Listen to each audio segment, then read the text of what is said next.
Magandang buhay mga suki. Ito ngayon ang aking vlog for today. Ang aming ulam ang ginisang maya-maya. Ayan, hinati ko lang siya mga suki.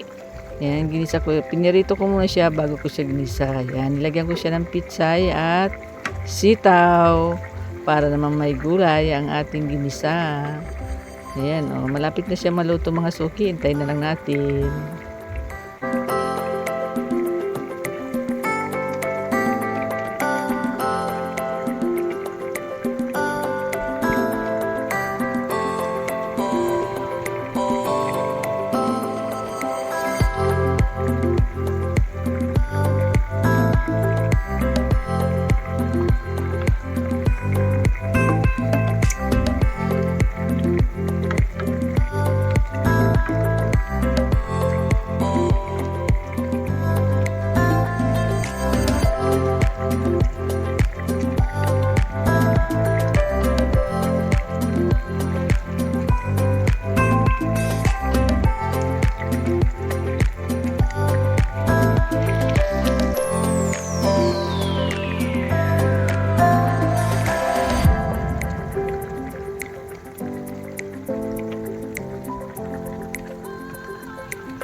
Ito na mga suki, luto na yung ating ginisang maya-maya. Kain na po tayo. Maraming salamat po sa lahat ng mga nanonood. God bless po. Bye-bye. Ingat po kayo.